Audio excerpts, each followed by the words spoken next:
Hello बच्चों, let's see this question. इस question में हमें गिवन है a point source emitting alpha particles is placed at a distance of 1 meter from a counter which records any alpha particle falling on its 1 centimeter square window.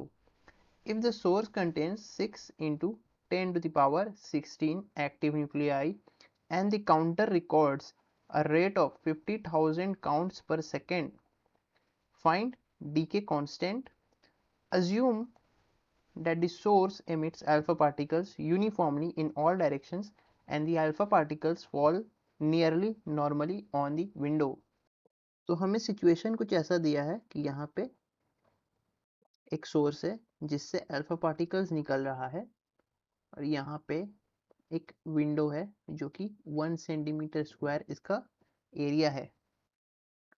इनके बीच का gap है हमारे पास 1 metre.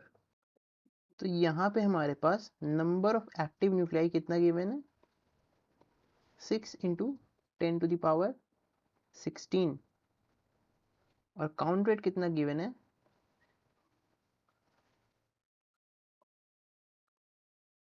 50,000 counts per second, जिसको हम कह सकते हैं 5 into 10 to the power 4 counts per second. अब यहाँ पे हमारे पास dn बाई dt कितना आ जाएगा, total surface area into count rate.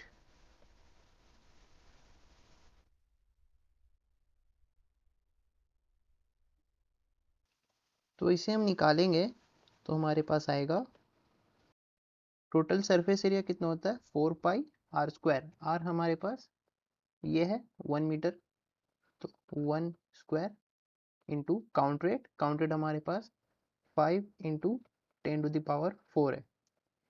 इसे सॉल्व करेंगे तो हमारे पास आएगा 6.28 into 10 to the power 9 counts per second.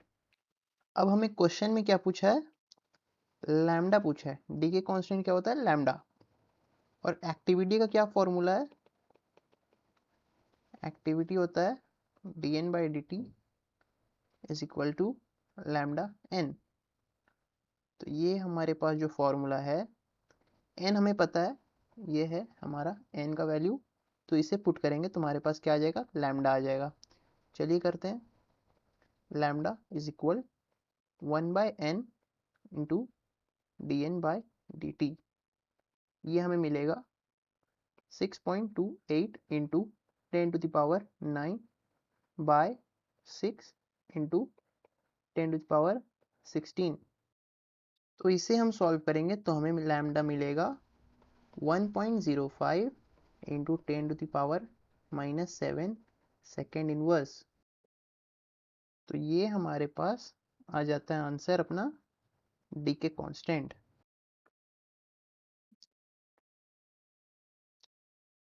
which is lambda equals to 1.05 into 10 to the power -7 second inverse. I hope you understood it. Thank you and all the very best.